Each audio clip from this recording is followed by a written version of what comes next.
afternoon, and thank you so much for being here with us today. We'll be learning some simple illustration or watercolor techniques. Materials.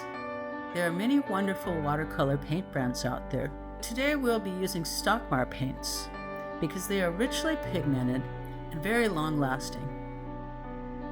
Step 1. Sketching. We'll begin by taping down our paper. Watercolor can make paper curl as it dries, so securing it first makes a big difference. Once that's done, start with a light pencil sketch. Work from life when you can. Remember to think about your light and shadows throughout the process.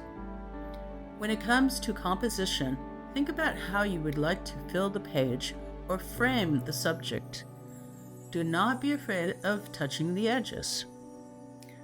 As we sketch, don't worry about being too precise. Succulents often grow in spirals, almost like a rose.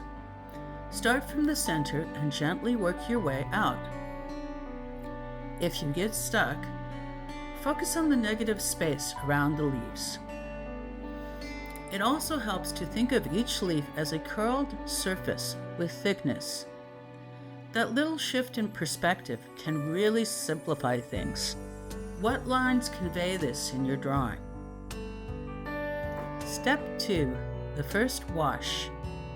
Now for the painting. Using a fluffy brush, lay down a very light yellow wash, thinned with quite a bit of water. Even at this early stage, start to think about where the light is coming from. With a dry paper towel, gently lift off a bit of the wash to create soft highlights. Now we wait for the first layer to dry. This part requires a little patience, so take a break here to stretch your legs or make yourself a warm cup of tea. Step 3. Background and contrast. Once our yellow layer is dry, it is time to block in the background. We mixed a warm reddish-brown neutral for this. It helps our green succulent really stand out. With a small flat brush, carefully paint in the negative space around the subject, keeping brush strokes mostly consistent. Also, begin to darken the shadows underneath the plant, helping to give it a bit more presence and depth. Step 4. Building the leaves. Now we can start layering in the leaves. With watercolor, it's best to build up colors slowly and thoughtfully.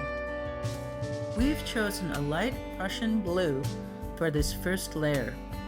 It gives us a beautiful base to work from. With watercolor, it's best to build up color slowly and thoughtfully.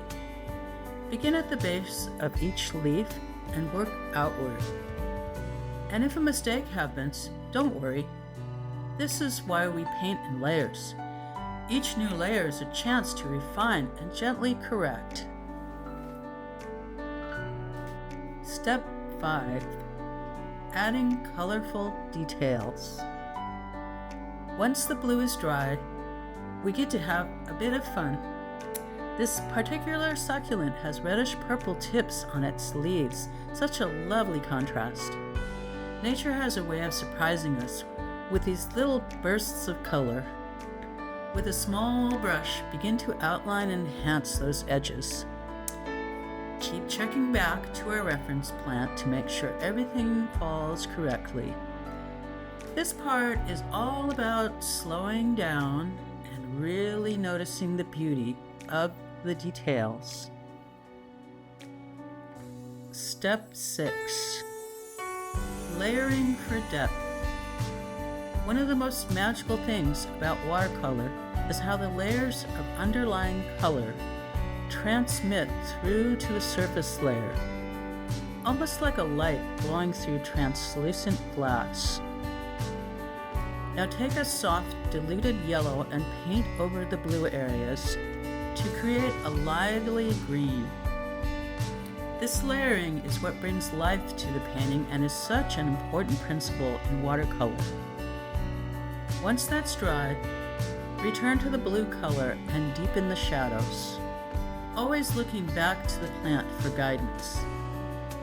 These subtle shifts in tone are what make the subject feel dimensional and alive. That's where we'll end for today. Thank you so much for spending this time with us. If you have any questions, please submit them in the comments section below. Wishing you joy and calm as you continue your painting journey and all of the best.